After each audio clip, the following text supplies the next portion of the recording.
influencing popular culture, politics, and everything in between. The local station takes you ringside as we discuss the crazy world that is professional wrestling. This is Going Ringside with the local station. Hello there, and thank you for joining us for another episode of Going Ringside. I'm your host, Scott Johnson. So glad you could be with us today. A lot on the plate today, including Matt Riddle is here, the former WWE MMA star. Talk to him in a bit. Victoria Crawford is back with us again. You knew her better as Alicia Fox in WWE. But first, let's look back real quick. Last week, we had Ron Simmons here. Ron is one of my favorite interviews because what you see is what you get with Ron Simmons. He is everything you expect.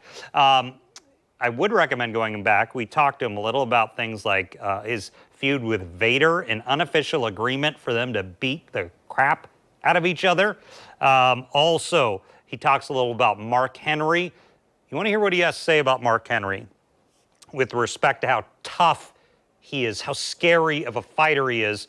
Because in this world, if you go to any wrestling chat room, we talk about the same guys over and over, like Ron Simmons, Haku, The Barbarian, Lesnar, Ken Shamrock, all these same guys.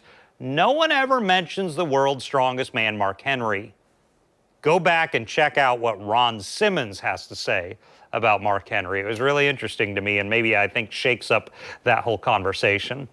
A lot going on in the wrestling world. We're going to be talking to Victoria Crawford about it after our interview with Matt Riddle shortly. One thing is I need to make an announcement. I'm headed down to Orlando to their Performance Center to meet with a lot of stars from NXT, because if you didn't notice, Going Ringside here, we're affiliated with a couple TV stations. One is Channel 17 CW in Jacksonville, and CW next month, big deal, is getting NXT. NXT is coming to CW. They will be the only broadcast channel to run pro wrestling. That will be NXT on CW. So we're going down there to meet a lot of the talent from CW, do some interviews. I'm hoping maybe Shawn Michaels, bring him back to you here on the show in coming weeks. So in coming weeks, look for a lot of our exclusive NXT content we will bring to you here on Going Ringside as we go to that big rollout of NXT coming up on CW in October. We'll also be talking to Victoria Crawford a little later about the new WWE Netflix deal, as well as that Vince McMahon documentary that's going to be playing on Netflix, the docu-series. I think it's 6 parts in just a few weeks. One other big headline, there's been a lawsuit filed against Tony Khan and AEW by a couple wrestlers. We're going to look at that a little bit, who have some arguments about whether they're employees or independent contractors, which wrestlers have historically been. It's kind of a buzz in the wrestling world. Sports Illustrated even picked it up. So we're going to be talking about that as well. So a lot on the plate today as we bring in Victoria Crawford, friend of the show and kind of our media partner, a little later. But first, we got to talk about Matt Riddle. Matt Riddle here joining us. You know, he was in WWE until in the last year or so. He unceremoniously left WWE. He's been doing a lot of the indie circuits around. He's been in New Japan and elsewhere. He welcomed a new child. And you'll want to hear in this interview, listen closely what he says about 2 guys I noticed when he started talking about Bill Goldberg and Seth Rollins. Some good stuff there. And we do get a bonus visit in the middle of this from a guy who's been on a few of our episodes, AJ Francis, who you know better as Top Dollar. He puts himself into the middle of this interview briefly. But let's get to it. Here is our interview with Matt Riddle. We're excited today to be joined right now by Matt Riddle himself. Sir, thanks for joining us on the show today. Hey, thanks for having me, bro. First time. Hopefully not the last time, right? Oh, I definitely hope so. Talk to me about what you're doing with life right now. So right now, today, we're at the River City Wrestling Convention here in Augustine, St. Augustine, That's right. believe. Yep. I live in Florida. I live in Kissimmee right now. Okay. So it was a quick drive, 2 hours, and we're signing autographs, taking pictures with fans. Also, there's a live wrestling show going on. Not bad. And anything you could want out of wrestling, you can get here today. Talk to me about your life, what you got going on with you now. So me right now, I just had another child, number 4. Congratulations. Thank you, little Matthew, 6 months old. Yeah. And been wrestling a lot, of course. I've been wrestling in Mexico, Canada, New Japan. I've been wrestling in Japan. So just really just traveling the world wrestling, and but still making time for family. Gotcha. Yeah. So how did it start for you? Was MMA first before wrestling, or did wrestling come first? Well, I would say wrestling was my first love. Yeah. But, growing up late 90s, early 2000s, I didn't think I was big enough. And I started amateur wrestling, then started wrestling in college. And then the natural progression kind of took me in the route of mixed martial arts. So I fought professionally first before I did pro wrestling. When you did pro wrestling, because you did all the MMA, was the learning curve not that bad for you? For me, I think also because I was such a huge fan growing up, yes, physically the learning curve was easy. I could do every single move in the book, Yeah. But at the same time, there's a lot more to wrestling than just hitting the moves. Unlike mixed martial arts where you hit the moves timing. While in wrestling, there's moves, timing, but you got to be charismatic. You got to be able to talk and cut on a promo on a microphone. That part seemed easy for you too. Well, eventually, yeah, and I did that in the UFC a lot. I'm pretty good at talking trash. Yeah. But it's just all that, and most of all, making that connection with fans. Now, fighting, you make a connection through violence. Wrestling, you make a connection through theater. So that's probably the biggest obstacle I had to run through. What was WWE like for you? WWE was awesome. I got flown all around the world, sometimes on private jets. I got to tag with Randy Orton. I won multiple titles, multiple WrestleManias, multiple Royal Rumbles. And I made a huge amount of, and a huge impact on people and fans. And even today, even though I haven't worked at WWE in 9 months, I still had a line basically like out the door. People were stoked to see me. And people just want to keep seeing me wrestle and keep seeing me be successful. So my time at WWE was awesome. Favorite feuds, favorite opponents? Well, my favorite person in WWE is Randy. Big fan of my tag partner, Sure. Randy. Do you still keep in touch? I still keep in touch. We talk video games, stuff like that. Bro stuff. I understand. But what was the question again? So you favorite opponents? That happens. Favorite opponents or feuds. I think one of my favorite feuds would have to be with Seth Rollins. Yeah. I was able to bring some of my personal life into it, and I knew because the fans already thought we didn't like each other, doing that would really accelerate it, gas to fire, and people did. People bit it, hook, line, and sinker, and they thought we really hated each other.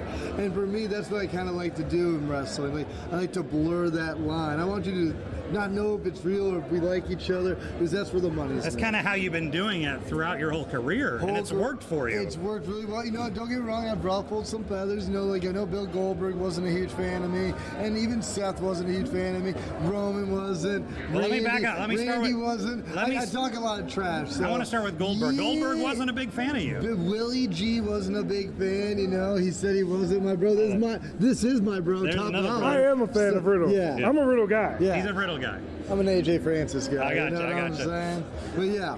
But Billy G was not a big fan. Willie G. William Goldberg was not a fan of my work, or he's a fan of my work, not what I talk or what I say. I talked a little trash, Yeah.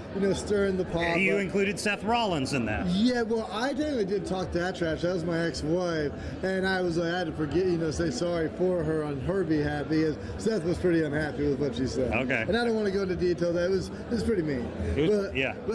But you blur those lines and you get people extremely interested. And you're okay with the blurring of the lines, even when it gets a little tense. Well, even when it gets tense, even when it gets a little real, if somebody's like, perfect example with Seth, my ex-wife, she divorced me, and I work so much, I really don't get custody of the kids. I mean, I get to see them, but I don't get full time. And I was basically like, hey, why don't you just say I was a deadbeat dad, and that's why your ex-wife left you? And it's like, oh no, that's insane. And yeah, it would hurt me if I didn't tell him to say it, and he just said that randomly, I'd kill him. Yeah. But that's what I was going for. People know if somebody said that about you, you'd probably lose your mind. I want to get your opinion. WWE merged with UFC, so both your worlds coming together. What are your thoughts on that? I think it's good for business in the sense for them, for TKO. UFC is the biggest mixed martial arts company in the world. WWE is the biggest pro wrestling company in the world, or sports entertainment company in the world. And the lines blur quite a bit, like we were talking about. And when you have UFC and WWE under the same umbrella, I think the lines are going to blur even more, which I think fans are going to enjoy down the line. I don't know what it means for the boys or the girls in the locker rooms. I don't know if it's going to be beneficial to them. Would you have been comfortable with UFC guys stepping in a wrestling ring with you? Yeah, I mean, well, I'm a former UFC guy. That's what I figured. But at the same time, I kind of paid my dues. I trained out of school. I wrestled the indies for about 4 years, 5 years before I even got to WWE, where I wrestled there for about 7 years. So, What's next for you? Right now, just, winning titles, doing meet and greets, and just trying to be entertaining. That's kind of what we do in this business, just entertain people. And really, for me now, I kind of got some time away from WWE, which, like I said, I loved working there, but the schedule was really demanding. Yeah. And now I kind of get more time with the family, the kids, and especially with a new one, it has been very beneficial for me. Well, Matt Riddle, thank you for joining us on the show today. It's been an absolute pleasure, sir. Pleasure's all mine, bro. And so I enjoyed having Matt on the show. Very open guy. Loved having him on. And now, of course, back with us, Victoria Crawford, formerly Alicia Fox back in the day. Victoria, thanks for joining us again today. I want to talk about a lot of stuff, but first, let's real quick. We talked about Matt Riddle. So he's one of those guys who came out into wrestling already knowing how to fight. Like he was an MMA fighter. Do you come across those types of guys or girls in WWE, like Ronda Rousey obviously did? Is it kind of different for them because they don't need training that much? I think that's what sets them aside and makes them unique. I mean, there's a lot of female athletes who were in different boxing sports. I mean, I'm not one of those kind of athletes, to be honest with you. I'm a dance team kind of girl, but then they translate their style into their professional performance. Like high kicks, like you mentioned, Ronda Rousey, she did submissions. Was it intimidating for the ladies to fight people like Ronda Rousey, or was she such a professional? I think the atmosphere in general needs us to be professional. We cannot have a business if we're not understanding that we're out here for entertainment and the risk of injury, obviously. But I think that is what helps the program get moving, because we kind of need each other's perspective too. If you're really hurting my arm, it's we can kind of work around, but that's where the creativity comes in too, because it's we can highlight each other's skill sets. And I'm assuming there's some that are good at the fighting, and then there's some who just come in, they're natural talkers. Yeah, definitely. I mean, I need practice. You need practice? I need to practice. I'm not a natural. I get nervous. So talk to me about this week. You have the Masters of the Ring going on. Once again, any of our indie followers out there who have been watching, tell me all about it. What's going on with it? Yes, Masters of the Ring Accelerator is a program that we're going to help accelerate independent wrestling, their booking, their branding. It's just an educational resource. It's a sacred environment, so you'll be able to share insight with each other. We have speakers coming in for our 6-month program, and it's just a lot to dive in and get some. And the website people go to if they're still interested. Yes, mastersoftheringaccelerator.com. Okay, the mastersoftheringaccelerator.com. Let's talk about, there's been a lot going on in the wrestling world. I want to talk about the big headline first that everyone's talking about. The Vince McMahon trailer on Netflix is out. You still need to see it, I know, but I want to get your opinion. It's all different, because I think they've been trying to do Vince for years on Netflix. Everyone's wanted to see a documentary. Then the allegations come out from Janelle Grant. It looks like the interview with Vince in the trailer to me is old. I was saying this on Instagram. I wonder if they got a new interview with him or not, because he hasn't talked to anyone. I highly doubt that. You don't think he talked? Yeah, I don't think so. I think what they have is probably previously recorded footage. But any story about this man's life is going to be intriguing at any timeline. So I still have yet to see the trailer. I worked under, his leadership a long time, and I just have a lot of respect for him, It was always good when you were there. Yeah. He's been always good to me, but I'm an independent contractor, so we were mentioning a little bit in that. I want to get to independent contractor in a bit, but keep going with what you're saying on Vince. Yeah, for Vince, when I met him, I was 17. If anything, I've only... You were that young? Yes, sir. So you're coming out of Nice High School, you're 17. And that's the fun part is how I interpret this business, in particular this company, is it was a family from the start. When it started to develop and grow and become publicly traded, then it really influenced what I perceived as a business. And I think that's part of the experience I want to share with the students at Masters of the Ring is then the family dynamic turned into a business dynamic. Where Did it become publicly traded while you were there? Yes. Okay, so that you were there for that whole transition. Yes, a whole consecutive 17 years, which in my perspective, that makes my story unique and maybe my experience helpful as a resource. However, that's the part that changing of my lifestyle, changing of new projects, new conversations has been nothing but healing, because it's a lot to kind of to piece apart, you know. It's I've wondered, have you had to find yourself again? You came out of high school and you did 17 years on the road in this just, I don't know how I would have adjusted to that at 17 years old. I always think that people go into wrestling for many different dynamics and reasons, and for many different things. And for me, wrestling looked perfect. It looked like the perfect transition from what, you know, just let's get this show on the road, and definitely supporting myself to be grown, you know? So this opportunity was like anyone would take it. Like, look at Logan Paul. We were talking about people that transition, you know? With Matt Riddle, I met him a handful of times. However, it's interesting to me to see what drove him into professional wrestling as well. But I mean, I know we're talking all types of dynamics, but for myself and changing my lifestyle, it was really only when I were able to have some time at home, you know, and this is post WWE. Yeah. So that world did not look bizarre. It did not look bizarre to only have 72 hours at your home, and it was difficult, but it didn't look weird. On the Vince thing, has that been kind of the buzz around the industry? I mean, do people talk about it? Do they feel awkward about it because it's Vince? I mean, to be honest with you, I really try to still stay connected in the business, and people just really focus on knowing that there's going to be more eyes and more conversations about our industry. It's the perfect opportunity to share about how big the business is and how big of an influence this man's work did for all of us independently. But just so we can have more wrestling. But everyone's so, you know, spread out to different companies and stuff, so. I want to talk about a different subject. You talked about independent contractors. I got to pull up my notes here. We had a lawsuit filed this week. Kevin Kelly, former announcer, everyone knows Kevin Kelly. The Rock used to do stuff with him years ago. The Tate twins, who were in TNA, sued Tony Khan and AEW. I don't want to get too much into the lawsuit because I don't have it in front of me.